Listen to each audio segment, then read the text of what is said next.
Hello दोस्तों, पुनः स्वागत है आप सबों का मेरे YouTube चैनल स्टडी 26 पे।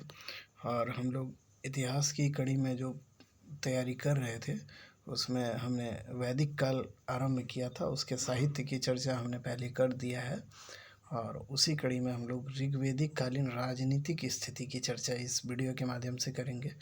और इसमें हमारा मुख्य उद्देश्य होगा कि ऋग्वैदिक काल में, यानी हमने आपको बताया था कि वैदिक काल दो भागों में विभाजित है। तो पहला भाग हमने बताया था ऋग्वैदिक काल और दूसरा उत्तर वैदिक काल।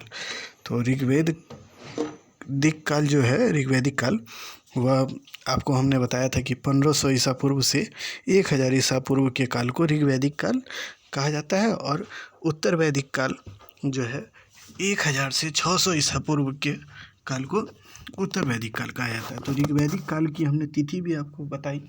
उसके अलावा हमने बताया कि अगर ऋग्वैदिक काल की कोई भी हम चर्चा करेंगे तो उसमें आपको ये ध्यान में रखना है, इस समय के स्रोत के रूप में जो भी हम चर्चा करेंगे तो स्रोत इसमें इस समय का एकमात्र होगा वो ऋग्वेद होगा। तो ऋग्वैदिक काल की राजनीतिक स्थिति जब हम लोगों को पढ़ना है या समझना है तो इस कड़ी में हम लोग देखें कि आखिर राजनीतिक स्थिति इनकी कैसी थी या किस प्रकार की थी। तो उसको पहले देखिए कि ऋग्वैदिक काल सामान्यतः राजतंत्र का ही, इस दौर में राजतंत्र का ही प्रचलन था मुख्यतः। वहीं कुछ विद्वानों का मानना है कि गणतंत्रात्मक भी, यानी गणराज्य भी इस दौर में थे। गणतंत्रात्मक नहीं, गणराज्य भी इस दौर में प्रचलित थे। राज्य भूक्षेत्र आधारित नहीं होता था और राजा जन का रक्षक कहलाता था। यानी राज्य का जो भूक्षेत्र वह आधारित नहीं होता, यानी एक तरह से ये समझिए कि यह दौर जो है वो राजतंत्रात्मक दौर था, न कि ये आज के तरह लोकतंत्रात्मक नहीं था। देखिए, प्राचीन भारत में जितने भी हम लोग पढ़ेंगे सामान्यतः सबों में यही चीज़ रहेगा कि वो राजतंत्रात्मक ही दौर रहेगा। भले उस दौर में ये एक विशेषताएं उभर के आएंगी या देखने को मिलेगा कि कभी राजतंत्र में राजा कमज़ोर होगा तो कभी उसकी स्थिति मजबूत दिखी जाएगी। तो ऋग्वैदिक काल में पहले स्थिति, भौगोलिक स्थिति जब हम लोग पढ़ते हैं इसकी, तो ये है कि भौगोलिक स्थिति जो हमने सामान्य, इसकी पहला जो वीडियो हमने वैदिक काल का बताया है उसमें इसमें आपको बताया था हमने, जैसे कि हम फिर से एक बार ऐड ऑन कर दें इसको। तो वहाँ पे हमने बताया था कि जैसे मान लीजिए कि ये हमारा भारत है, हिंदुस्तान है, और एक सामान्यतः एक मैप हम बना रहे हैं इसको। देखिए, ये हमारा भारत है। तो पहले ये जो आर्य लोग आए तो इनका बसाव क्षेत्र जो है, देखिएगा मध्य एशिया से जब चल के आए हमारे यहाँ, तो इनका देखिएगा ये पश्चिम जो एरिया है, पश्चिम उत्तर भारत का जो क्षेत्र है वहाँ पे था इनका। और यहाँ पे देखिएगा दिल्ली है, हरियाणा है, राजस्थान है, ये इनका बसाव क्षेत्र था। और ये जम्मू में कुछ एरिया में इनका बसाव क्षेत्र यही था, इतना ही सीमित था इनका। तो इस क्षेत्र में हम आपको बताए भी थे कि जब ये लोग आए और ये यहाँ पे बसने लगे तो इन्होंने क्या किया कि जब हम लोग राजनीति स्थिति इसकी देखेंगे या हम लोग पढ़ते हैं तो उस समय आप देखिएगा जब कोई बाहरी लोग आता है तो और वो अस्थायी रूप से अगर नहीं बसा हो तो उनकी अर्थव्यवस्था ऐसी होती है, मानिए कि वो अपने साथ जो औजार या जो भी चीज़ें लेके आए उसी पे उनकी निर्भरता ज़्यादा होती है, वो अस्थायी नहीं थे। जब आए तो वो अस्थायी नहीं थे और बाद में देखिएगा कि ये अस्थायी हो जाते हैं। और उत्तर वैदिक काल में देखिएगा अस्थायी अर्थव्यवस्था उभर के आता है, ये पशुपालन के साथ साथ कृषि करने लगते हैं। और लेकिन ऋग्वैदिक काल में इनका मुख्यतः निर्भर ये पशुपालन पे होते हैं। जब अर्थव्यवस्था इसकी पढ़ेंगे तो वहाँ पे ज़्यादा समझ में आएगा। फिलहाल आप ये समझिए कि इस दौर में ये अभी अर्थव्यवस्था बढ़िया से उभरा नहीं था, यानी ये अर्थव्यवस्था में पशुपालन पे आधारित इनकी जीविकोपार्जन हो रही थी इस दौर में।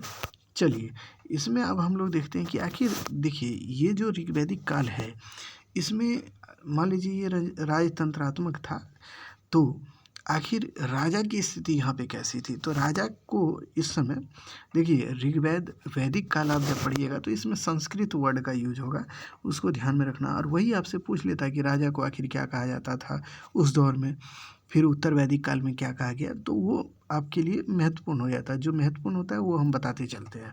ऋग्वैदिक काल में राजा को विस्पति, ये याद रखिए, विस्पति या गोपति, गोप भी बोला जाता था, यानी गोपति भी कहा जाता था, उनकी उपाधियाँ थी या उन्हें कहा जाता था।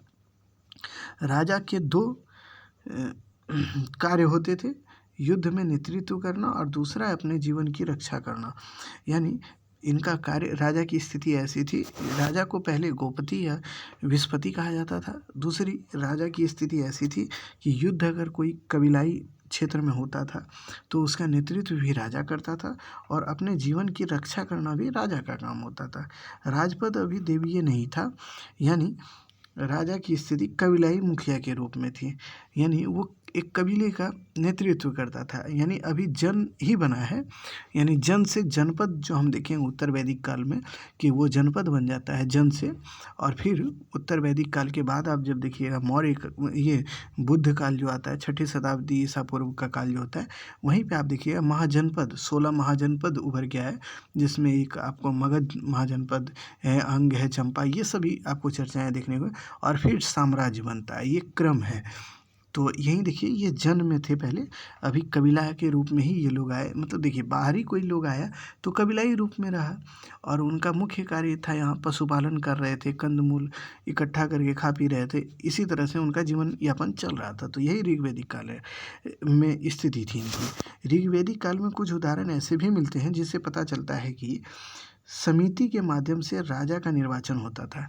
समिति क्या है तो इसको आप समझिए। समिति एक संस्था थी जो कि ऋग्वैदिक कालीन थी, सभा समिति विदथ, जो कि आगे हम चर्चा करेंगे इसी वीडियो में।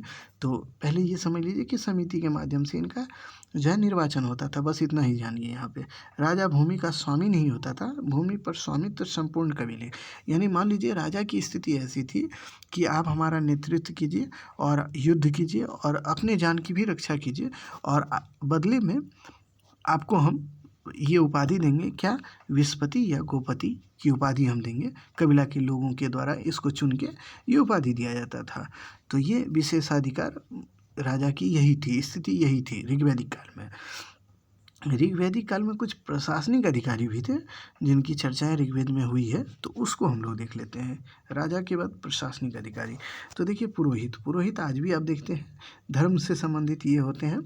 इनका उस समय कार्य होता था, राजा का शिक्षक के रूप में ये होते थे। उसके बाद ये पथ प्रदर्शक और मित्र के रूप में राजा के लिए कार्य, यानी राजा को युद्ध करना है या फिर कोई अन्य कार्य करना है तो राजा इनसे सलाह लेता था। तो राजा के युद्ध में भी ये उनके साथ जाते थे। तो पुरोहित का मुख्यतः यही है, ये धार्मिक विभाग से संबंधित होते थे और ये राजा का शिक्षक के रूप में, और राजा इनसे अपनी जो सलाह लेता था और उसके आधार पर कार्य करता था और राजा के साथ ये युद्ध में भाग लेते थे। कौन, तो पुरोहित। दूसरा सेनापति, सेनानी या सेनापति। सेनानी याद रखिए चूँकि संस्कृत टर्म है, तो इसका मुख्य कार्य सेना का नेतृत्व करना। उसके बाद देखिए ग्रामनी। ग्रामनी वो होता था, ग्राम के मुखिया को ग्रामनी कहा जाता था। यानी मान लीजिए आज के समय में हम लोग देखते हैं ना कि मुखिया जो हम लोग चुनते हैं, तो उसी समय गांव के लोग अपने में से ही एक लोग को चुन देते थे, मतलब प्रधान के रूप में, तो उसी को ग्रामनी कहा जाता था। स्पर्श का मतलब इस समय होता था गुप्तचर, यानी राजा को खुफिया जानकारी देने वाला यही होता था। गुप्तचर का मतलब यही है कि खुफिया राज्य में जो भी कार्य हो रहे हैं तो उसकी जानकारी राजा को कौन देता था, तो यही गुप्तचर लोग देते थे। ब्राजपति, इस समय जो है ब्राजपति नामक एक अधिकारी होता था जो कि चारागाह या बड़े जत्थे का नेतृत्व करता था। चारागाह का मतलब हुआ कि जो कबीले का जो भूमि था, जैसे कि मान लीजिए खाली प्लॉट है या मैदान है, तो वहाँ पे जो पशुओं के द्वारा वहाँ पे पशुओं को चराया जाता था, उसके लिए एक अधिकारी की नियुक्ति होती थी, एक प्रशासनिक अधिकारी ये होते थे। इसी को कहा जाता था चारागाह या यानी ब्राजपति, इसी को ब्राजपति कहा जाता है, जो इसके मुख्य होते थे और यहाँ से ये इसकी देखभाल करने का कार्य करते थे। तो इसको भी समझिए। बाद में देखिएगा कि आगे जो हम लोग देखेंगे क्रम में, तो आप देखिएगा कि यही अधिकारी क्या करते हैं, बाद में इनके नाम भी बदलते हैं और ये क्या करते हैं, टैक्स भी वसूलने का काम करते हैं। तो चलिए उसको बाद में देखा जाएगा। उसके बाद देखिए उपस्थि और इभ्य, ये दो अधिकारी होते थे जो मतलब राजा के व्यक्तिगत कर्मचारी, यानी राजा जो अपने कार्य करते थे उनमें ये सहयोगी के रूप में उनका व्यक्तिगत कार्य करने वाला कोई व्यक्ति होता था, तो उसी को कहा जाता था उपस्थि या इभ्य। और रत्नीन, रत्नीन देखिएगा अथर्ववेद में 12 रत्नीन संस्था की जानकारी है जो कि ऋग्वेद में नहीं है।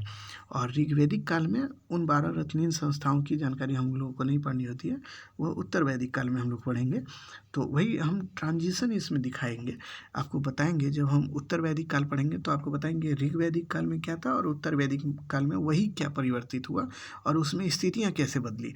जब हम कंपैरिजन करके किसी भी दौर को पढ़ेंगे तो शायद वो समझ में भी ज़्यादा आएगा और हम उसे अच्छे से समझ पाएंगे और याद भी हमारी मतलब मेमोरी में वो ज़्यादा रहेगा।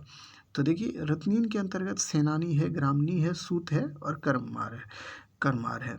ये अधिकारी जो है रत्नीन के अंतर्गत आते थे।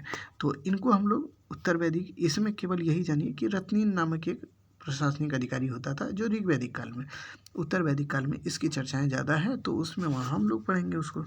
चलिए अगले, अब देखिए ये तो थे प्रशासनिक अधिकारी। पहले तो हम लोग ये देखिए, इसमें ये समझिए कि आखिर हम लोग पढ़े कैसे। तो पहले देखिए राजनीतिक स्थिति हम लोग जब पढ़ रहे हो,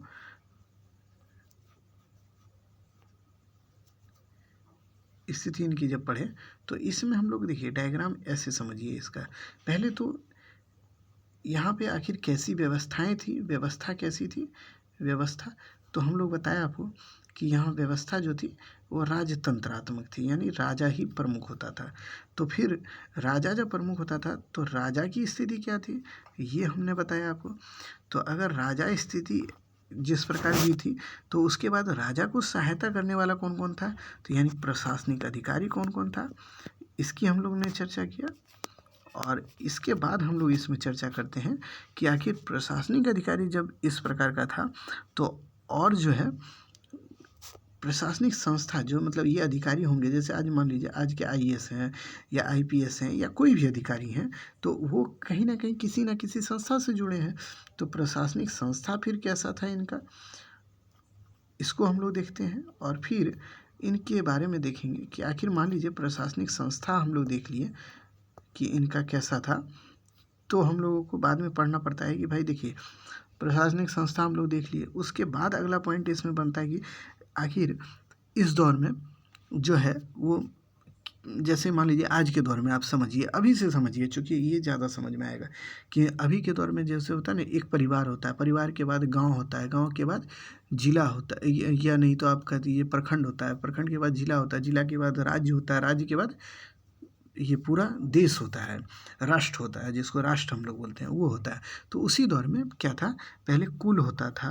तो यानी प्रशासनिक जो इकाई है वो किस प्रकार की थी, फिर हम लोग को वो देखना होगा। कुल हो गया, फिर आप देखिएगा ग्राम हो गया, ग्राम के बाद हम लोग देखेंगे कुल है, ग्राम है, उसके बाद और भी चीज़ें हैं और फिर अंतिम में जन हो जाता है। तो वो किस प्रकार की थी उसको हम लोग उसमें देखेंगे। तो तत्काल अभी ये समझिए कि इसी क्रम में हम लोग को पढ़ना पड़ता है। तो उसको हम लोगों ने देख लिया। फिर हम लोग देखिए प्रशासनिक संस्था जो हम बताया आपको कि प्रशासनिक संस्था, तो प्रशासनिक संस्था इस दौर में 3 थी। कौन कौन, सभा, समिति और विदथ। देखिए सभा समिति के संबंध में स्टेटमेंट भी है जो कि हम लोग उत्तर वैदिक काल में पढ़ेंगे। देखिए इस दौर में जितनी बातें ऋग्वैदिक काल में है उसी की चर्चा हम लोग कर रहे हैं। सबको एक जगह घसीट फसीट मत दीजिएगा, नहीं तो वो याद भी नहीं रहेगा। तो देखिए सभा को क्या कहा जाता था इसमें, इसको पाप का विमोचन करने वाला, इसी को संस्कृत वर्ड में किलवत अस्पद कहा जाता था। और सभा के अध्यक्ष जो होते थे वो सभ्य कहलाते थे और इसके सदस्य जो होते थे, मतलब इसमें जो भाग लेते थे उसको सुजात कहा जाता था, सुजात। तो इसको याद रखिएगा कि सभा के सदस्य को क्या कहा जाता था, सुजात कहा जाता था। और सभा में कुलीन वर्ग, मतलब ये सभा कुलीन वर्ग की संस्था थी, यानी अभिजात्य वर्ग, इसको बोलते हैं ना कि पेशेवर लोगों की संस्था थी सभा। उसके बाद आ जाइए समिति, ये साधारण लोगों की संस्था थी, इसके अध्यक्ष ईशान कहलाते थे। समिति का सबसे महत्वपूर्ण कार्य राजा का चुनाव करना, वही हम जो वहाँ पे बोले भी थे कि राजा का चुनाव समिति के द्वारा होता था। तो यही एक समिति नामक संस्था थी जहाँ से राजा को चुनते थे। अब राजा की चुनवाई मतलब चुनाई कैसे की जाती थी या चुना कैसे जाता था, उसको आगे हम समझा देंगे। पहले इसको बस इतना ही समझिए कि राजा को चुनने का काम समिति के द्वारा किया जाता था और ये साधारण लोगों की संस्था थी और इसके अध्यक्ष को ईशान कहा जाता था। विदथ ये आर्यों की सबसे प्राचीनतम संस्था है। इसका मुख्य कार्य धार्मिक कार्यों से संबंधित तथा नियम कानून बनाना है। यानी परंपराओं से चली आ रही जो नियम है उसको बनाने का काम विदथ नामक संस्था करती थी और इसमें बुजुर्ग लोग भाग लेते थे और वो अपने पीढ़ी के लिए यानी आने वाली पीढ़ी के लिए कुछ नियम कानून बनाते थे और ये धार्मिक कार्यों से संबंधित होता था। तो ये विदत होता था। तो विदत को समझ लीजिए, इसमें स्त्रियां भी उपस्थित होती थी यानी भाग लेती थी। तो इसको भी हम लोग समझ लिए। चलिए और अगले स्लाइड में हम लोग देते हैं। तो देखिए हाँ, प्रशासनिक इकाई, यही हम बोले थे कि प्रशासनिक इकाई। तो प्रशासनिक इकाई ऋग्वेद में यही है, कुल है, दूसरा है ग्राम। देखिए पहले तो कुल से बड़ा हो जाएगा ग्राम, तो इसको ग्राम, और ग्राम से फिर बड़ा क्या हो जाएगा, आपसे पूछेगा कि क्रम से, तो ग्राम से बड़ा हो जाएगा विश्व और विश्व से बड़ा हो जाता है जन। तो इसे आप याद रखिएगा कि सबसे बड़ा जन होगा और सबसे छोटा कुल होता है, या ये सबसे छोटा होगा। तो यही है इसका क्रम। तो इसको याद रखिएगा कि सबसे बड़ा कुल, फिर ग्राम, फिर विश्व, फिर जन, ये इसका क्रम है और उसी आधार पे हमने इसको लिखा भी है। तो इसे आप ध्यान रखिएगा, क्योंकि ये आपसे कभी कभी पूछ देता है कि आखिर बताइए कि कौन बड़ा था कौन छोटा था। तो इसको याद रखिएगा। उसके बाद इसमें और एक चीज़ याद रखिए कि आखिर कुल कौन क्या होता था। कुल ये होता था, मान लीजिए आप एक परिवार में रहते हैं, परिवार जो है वो उसके जो प्रमुख होंगे उसी को कुलप कहा जाता है। यह एक परिवार का प्रधान होता था। यानी आपके परिवार में आपके माता पिता जो, यानी आपके पिता अगर हेड हैं तो उन्हीं को कुलप कहा जाता था और ये परिवार के महत्वपूर्ण होते थे, ये महत्वपूर्ण इंसान होते थे यानी प्रधान होते थे। और यही कुल के लोग यानी कुल के ही लोग जो होते थे, कुल के प्रधान यानी आपके पिता यानी हमारे पिता, जो हमारे जैसे कि हमारे परिवार में मेरे पिता प्रधान है, तो मेरे पिता के द्वारा जो है चुनाव की जब होगा गांव के मुखिया का चुनाव जब किया जाएगा तो उसमें मेरे पिता भाग लेंगे और उसमें जो चुनाव में हिस्सेदारी उनकी होगी और उसी के द्वारा जो चुना जाएगा वो ग्रामीण या ग्रामणी नामक अधिकारी, यानी मतलब पूरे गांव के लोग अपने में से ही एक को चुनेंगे जिसको ग्रामणी कहा जाएगा और वही गांव का प्रधान होगा। इसको इस तरह से समझ लीजिए। उसके बाद विस होता था, जो कि गांव के ग्रामणी जो होते थे वही ग्रामणी मिलके, सभी ग्रामणी मिलके विस को चुनते थे। और जन होता था, जन के प्रमुख को जनपति कहते थे, जिसका चुनाव सभी लोग, साधारण लोग भी इसके चुनाव में भाग लेते थे। यानी इसमें ये समझिए अब कि एक में तो इस समय की ऋग्वैदिक कालीन जो इकाइयाँ थी, प्रशासनिक इकाई, वो 4 भाग में बटी थी, कुल ग्राम विश्व जन। कुल ग्राम विश्व जन 2-3 बार बोलिए, याद हो जाएगा।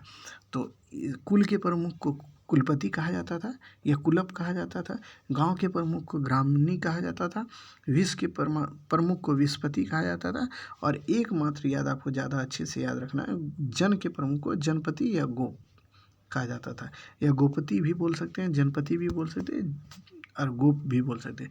ये तीनों याद रखिए, ये इसके प्रमुख होते थे। चलिए, इसके अलावे ऋग्वेद के 10वें मंडल में एक दशराग युद्ध की चर्चाएं हैं, जो कि हम आपको जब इसके मंडल को पढ़ाए थे, ऋग्वैदिक कालीन मंडल, तो 10 मंडल है, उसमें हमने एक मंडल 7वां मंडल पढ़ाया था। उसी में बताया था कि पुरुषनी नदी के तट पे दशराग युद्ध हुआ। तो दशराग युद्ध किसके बीच हुआ? 10 राजाओं का एक पक्ष था और दूसरा पक्ष ये था कि इसमें जो भरत वंश के जो राजा थे वो इसमें भाग लिए थे, सुदास उनका नाम था, उन्हीं के द्वारा इसमें युद्ध में भाग लिया गया था। आपसे पूछेगा दशराग युद्ध किस नदी के किनारे हुआ, तो इसको पुरुषनी नदी के किनारे हुआ था, जिसे रावी नदी भी बोलते हैं। तो रावी नदी के किनारे दशराग युद्ध लड़ा गया और इसमें 10 राजाओं की जो समूह थी उसको भरत कुल के राजा सुदास ने पराजित किया और इस प्रकार दसहरा युद्ध में भरत कुल की विजयी हुई। तो इसे याद रखिएगा, ये एक नोट के रूप में हम यहाँ पे रखे थे इसको, चूँकि ये प्रशासन ये राजनीति में ही आता है तो इसलिए इसको रखे थे और इसको हमने पढ़ा भी दिया है आपको, इसलिए इसको याद रखिएगा। अब देखिए इस काल की कर व्यवस्था कैसी थी। देखिए राजनीति में ही कर व्यवस्था आज के दौर में, इसको अभी से समझिए, चूँकि आज के दौर से इसको रिलेट करके नहीं समझ पा रहे हैं तो यानी आप नहीं समझ पाइएगा इसको। अभी से देखिए कि अभी राजनीतिक स्थिति कैसी है कि एक कोई पार्टी का सरकार बनता है और वो प्रशासन को चलाने के लिए आईएएस, आईपीएस, आईएफएस ऐसे अधिकारी रखता है। तो उस दौर में भी कुछ अधिकारी थे, उसको हम लोग देख लिए।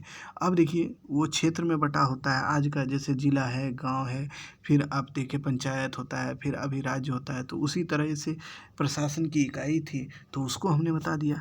और अब देखिए कि हमसे जो टैक्स सरकार लेती है, जो हम लोग टैक्स के रूप में पे करते हैं, तो उस दौर में भी प्रशासन को चलाने के लिए टैक्स लिया जाता था। तो आखिर इस दौर में क्या व्यवस्था थी टैक्स की? देखिए इस दौर में टैक्स नियमित नहीं था। एक बात ये याद रखिएगा कि ऋग्वेदिक काल में टैक्स नियमित रूप में नहीं था, चूँकि हम आपको पहले भी बताएं इस दौर के लोग जो हैं पशुपालक हैं, यानी उनकी अर्थव्यवस्था मतलब विकसित तौर पर नहीं है, वो अस्थायी अर्थव्यवस्था में नहीं प्रवेश किए हैं। इसलिए उनका जब अधिशेष उत्पादन यानी कि अतिरिक्त उत्पादन, अधिशेष का मतलब ये समझिए अर्थव्यवस्था में जब आप जुड़ते हैं, यानी जब आप कृषि करते हैं और कृषि से आपको जो उत्पादन हो रहा है जिससे आप अपना भरण पोषण तो कर ही रहे हैं, उसके अलावे जो बच जाता है उसको आप बेच देते हैं या दूसरे को दे देते हैं या दूसरों के लिए आप उपज करते हैं, तो उसको अधिशेष यानी अतिरिक्त उत्पादन कहते हैं। इसी से तो किसान की आय होती है या कमाई होती है। तो वही अधिशेष उत्पादन इस दौर में नहीं था। इस कारण से ये लोग जो है राजा वर्ग के लोग, इनसे जो कर टैक्स के रूप में लेते थे ना, वो बलि नामक कर लेते थे और ये नियमित नहीं था। ये राजा की स्वेच्छा पे आधारित था कि आप उनको लगता था कि हाँ अभी लेना है और अच्छी फसल हुई है या उन्होंने कृषि किया है यहाँ के लोगों ने, तो वो ले लेते थे। तो इसको स्वेच्छा कर के रूप में जानिए बलि को। और उत्तर वैदिक काल में यही जो देखिएगा नियमित कर हो जाता है, यानी उसको नियमित रूप से लिया जाने लगता है। तो इसको ध्यान में रखिएगा। इस समय महिलाओं को राजनीति एवं संपत्ति संबंधित अधिकार नहीं था, लेकिन महिलाओं की इस दौर में स्थिति ठीक ठाक थी। यही कंपैरिजन कीजिएगा उत्तर वैदिक काल में, तो इनकी स्थिति में गिरावट आती है, जो कि हम सामाजिक स्थिति में इसकी चर्चाएं कर देंगे। और देखिए इस समय सभा समिति में वो भाग भी ले सकती थी महिलाएं, लेकिन युद्ध में जो धन प्राप्त होता था ना इस दौर में, तो उसके लिए 3 टर्म आया है, इसको याद रखना होगा, किसी भी तरीके से याद रख लीजिए इसको कहते थे धन पन रई या राई। ये 3 नाम है, धन पन राई। ये टैक्स यानी युद्ध में मान लीजिए कि वो युद्ध करते थे और किसी को हराते थे, तो वहाँ से युद्ध के हर जाने के रूप में जो उनको प्राप्त होता था धन पन रई उसको कहा जाता था, जो कि इनको मिलता था। ये कर व्यवस्था में इनके ये आय का महत्वपूर्ण सोर्स था। तो इसको याद रखिएगा। अब देखिए इन सभी चीज़ों के बाद हम जो आपको पहले से भी अप्रोच बताए हैं कि उनकी कुछ सीमाएं यानी कि उसकी कुछ बॉन्ड है, यानी कि वो सीमित ही है, यानी उसको विस्तृत नहीं कर सकते, वो कहीं ना कहीं कुछ दूर तक सीमित भी थे। तो उसको भी जानना हम लोगों के लिए ज़रूरी होता है। सीमाएं हर चीज़ की जाननी आवश्यक होती है। तो इस दौर की सीमाएं क्या है? इस दौर में अर्थव्यवस्था एक निर्वाह अर्थव्यवस्था थी, जिसमें अधिशेष बहुत कम गुंजाइश, यानी हम आपको पहले भी बोले इस दौर में लोग पशुपालक थे, उनकी कृषि पर ज़्यादा निर्भरता नहीं थी, इसलिए अधिशेष उत्पादन कम होता था। ये लोग कृषि कम करते थे, पशुपालन ज़्यादा करते थे। दूसरा बात, इस समय करारोपण की प्रणाली स्थापित नहीं हुई थी, यानी बलि नामक उपहार के रूप में राजा लेता था, जो कि नियमित भी नहीं था, जो कर हम बताए आपको। इसलिए राजकीय अधिकारियों की संख्या भी सीमित थी। जब देखिए उनके पास पैसे ही नहीं जाएंगे तो वो अधिकारी कहाँ से रखें? आज ही देखिए आईएएस, आईपीएस, आईएफएस की जो सरकार बहाली करती है या जो नियुक्ति करती है, वो कहाँ से करती है? हमारे और आपके साधारण लोगों के द्वारा जो टैक्स दिया जाता है उसी से तो उनको वेतन भत्ते दिए जाते हैं। तो उस समय तो ये व्यवस्थाएं थी नहीं, उनको कम आय होता था, इसलिए वो नहीं रख पाते थे ज़्यादा अधिकारियों को। चूँकि कर प्रणाली नियमित नहीं थी, ऐसे में राजा को नियमित और अस्थायी सेना मतलब कोई अस्थायी सेना नहीं थी, अस्थायी सेना थी। तो मतलब कहने का मतलब ये है कि राजा के पास अस्थाई अपनी सेना भी नहीं थी, जो कि उत्तर वैदिक काल में देखिएगा एकदम जस्ट बदल जाता है ये चीज़। तो इसको हम लोग देख लिए। इस समय जो सेना थी वो उसको ब्रात्य, सर्द और गण, ये 3 नाम से जाना जाता था, जो कि कबीला के लोग के ही द्वारा, मान लीजिए कि कहीं युद्ध करना है तो कबीला के लोग एक साथ बैठते थे और निर्णय करते थे कि अब सेना का बहाली, मतलब सेना को एकत्रित किया जाए। तो सेना में वही लोग, कबीले के लोग ही शामिल हो जाते थे और युद्ध करने निकल जाते थे। तो इसी को कहा जाता है ब्रात्य, सर्द, गण, ये 3 नाम इनके लिए आया है, तो इनको याद रखिएगा। तो यही मुख्यतः जो हमारे ऋग्वैदिक कालीन राजनीतिक स्थिति है, इसमें यही हम लोगों को पढ़ना होता है। तो हमने इसमें कोशिश किया कि आपको समझ में आए, और हमने जहाँ तक संभव हो सका हमने अपने तरीके से आपको बताने की पूर्ण कोशिश किया। और इसके बाद हम लोग उत्तर वैदिक कालीन राजनीतिक स्थिति इसके साथ ही पढ़ लेंगे, क्योंकि उससे होगा क्या कि एक साथ आप दोनों जब पढ़िएगा तो आपको ये पता होगा कि इसमें क्या परिवर्तन हुआ और उसमें क्या, उस काल में क्या परिवर्तन। तो इससे होता क्या है कि आप एक साथ समझ पाते हैं, या आपके अंदर एक अप्रोच उत्पन्न हो जाता है, यानी समझ उत्पन्न हो जाता है, विकसित हो जाता है कि आखिर परिवर्तन किस तरीके से होता चला गया। इतिहास में हम लोगों को यही पढ़ना होता है कि एक दौर से दूसरे दौर में परिवर्तन किस तरीके से होता गया, और उसमें चीज़ें कैसे कैसे जुड़ती गई, और आज वो व्यवस्थाएं किस प्रकार से हमारे सामने है। तो उसी को हम लोग देखेंगे और देखते भी हैं। तो इस कड़ी में हम लोग यहीं पे अब इसको विराम देते हैं, और अगली कड़ी में हम लोग देखेंगे इसमें उत्तर वैदिक कालीन राजनीति की स्थिति, जिससे कि आपको समझ में आ जाएगा, जो भी चीज़ यहाँ क्लियर नहीं हुआ वहाँ से क्लियर हो जाएगा, और इसको आप संभवतः समझ भी पाएंगे। तब तक के लिए धन्यवाद।